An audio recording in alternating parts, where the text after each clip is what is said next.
Welcome to the weekend of NASCAR races in Indianapolis, Indiana for July 19th through the 21st of 2024.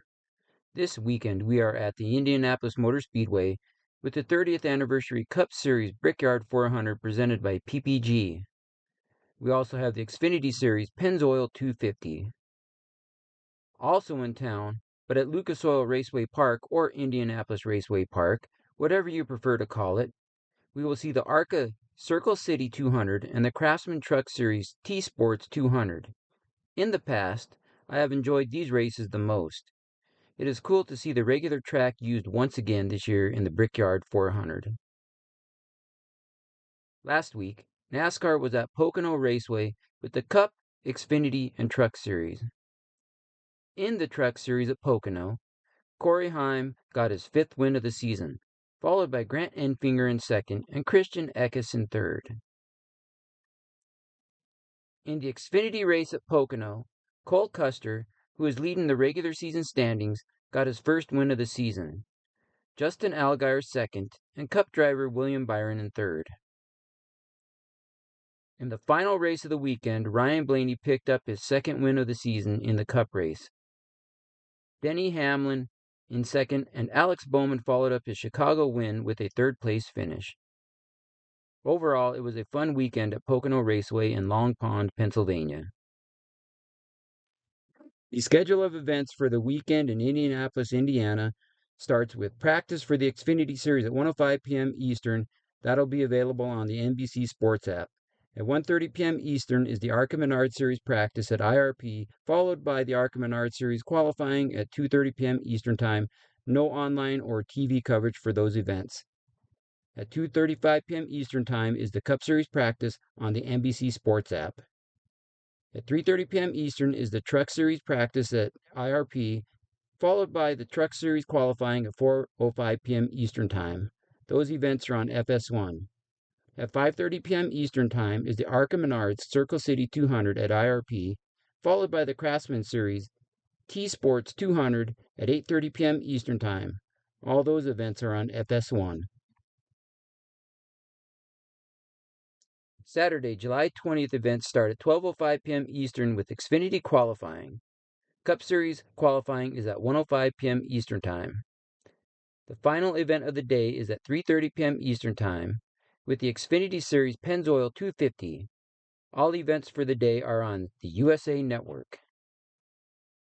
The final event of the weekend will be the NASCAR Cup Series Brickyard 400 at 2:30 p.m. Eastern Time on NBC. That will conclude the events for the weekend and start a break in the racing, as the Olympics will air on NBC networks from July 24th through August 11th. The next races are on August 10th with the truck race and August 11th with the Cup race at Richmond. The weather for the weekend for Indianapolis looks to be nice, with no rain weather delays in the forecast. Friday will have a high of 79 degrees and sunny skies. Saturday sunny with a high near 82. Sunday will be partly sunny with a high near 83 degrees. It could be the first time in a while that weather will not cause any delays to the race this weekend. The first race of the weekend is the ARCA Series at Lucas Oil Raceway Park. The ARCA Series had its first race at this track from 1983 to 85, then 2011 to 2012, and 2014 to 2020, and 2022 to present. In the Circle City 200, I have 2 drivers that have dominated the series and are not old enough to race all the tracks on the schedule. Connor Zilisch and William Sawalich have won 5 of the 9 ARCA races, including the last 3. Zilisch has wins at Dover and Iowa. Sawalich has wins at Phoenix, Mid-Ohio, and Berlin in the most recent ARCA race. In my opinion, it will come down to Zilisch and Sawalich for the win. The Craftsman Truck Series has been at IRP from 1995 to 2011 and 2022 to present. In the 2024 T-Sports 200, I have Corey Heim winning in back-to-back weeks. Heim is currently 2nd in points and 1st in the playoff standings with an impressive 5 wins this season. Even if Heim doesn't win this weekend, I believe that he will be at the front for the whole race. My first wild card is Christian Eckes, Who finished third last week? On the season, Eckes is currently first in the regular season standings and second in the playoff standings with 3 wins. Eckes has shown us all season why he is one of the favorites to win the championship at Phoenix in November. I look for him to be very competitive again this weekend, as his average finish this year is 6.5 with 13 top 10 finishes in 14 races. The final wild card is Ty Majeski, who won this race last year. That finish is why I have Majeski as a wild card. Majeski is currently 4th in points and 5th in the playoff standings. He has 8 top 10 finishes this season, and I think he has a good chance to repeat as winner of this race on Friday. From 2012 to 2019, the Xfinity Series raced on the oval at Indy Motor Speedway. From 2020 to 23, they were on the Indy road course. This year, they returned to the Pennzoil 250 on the main track. Since they haven't raced on the main track since 2019, I only have the results from that year. In 2019, Kyle Busch won that race, with Justin Allgaier second and Noah Gragson third. This year, I have Sheldon Creed winning the race.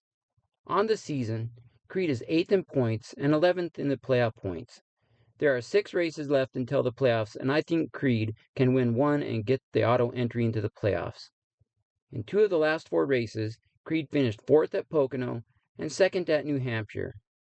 I hope he can repeat his success from last week. The first wild card is Justin Allgaier. Allgaier did finish 2nd the last time the Xfinity Series raced on this track. I think that experience should count towards a great finish on Saturday. Allgaier is currently 2nd in points and 2nd in the playoff standings, with 1 win on the season. The final wild card is Chandler Smith.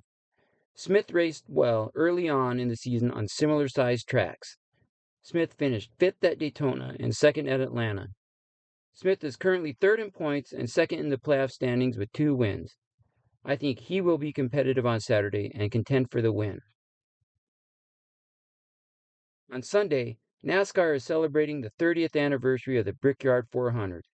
The race has been on this track from 1994 to 2020, and on the road course from 2021 to 2023. This is the first Brickyard 400 since 2020. In that race, Kevin Harvick won, with Matt Kenseth in 2nd and Eric Almirola in 3rd. All of those drivers are now retired from NASCAR. Jeff Gordon won the first Brickyard 400 in 1994. He has also won 5 Brickyard 400s, which gives him the most career wins in this race. Only 2 current drivers have won this race. Brad Keselowski, 2018, and Kyle Busch in 2015 and 2016. This year, I have Kyle Larson as the winner. He is currently 2nd in points and 1st in the playoff standings. I just think that all the laps he ran in the Indy 500 have to count for experience on the track, even though it was in an open-wheel car. With all that said, Larson is always in the mix to win going into each race this year. First wild card is Denny Hamlin, currently 4th in points and 2nd in the playoffs with 3 wins. Over the years at this race, Hamlin has quite a few top 5 finishes, following a 2nd place last week at Pocono, and being so dominant at times, I think he could get the win this weekend. The last wild card of the weekend is Martin Truex Jr. Truex is currently 6th in the driver's standings and 13th in the playoff standings. A win would catapult him over many of the drivers who are above him in the playoff standings. I would like to see Truex get a win sometime this season, and why not before the playoffs? Truex has 9 top 10s in 21 races this season, and an average finish of 14th on the season. It will be a busy weekend for sure, with 4 races on 2 different tracks in Indianapolis, Indiana. Let me know who you think will win any of the races this weekend, and thanks for watching.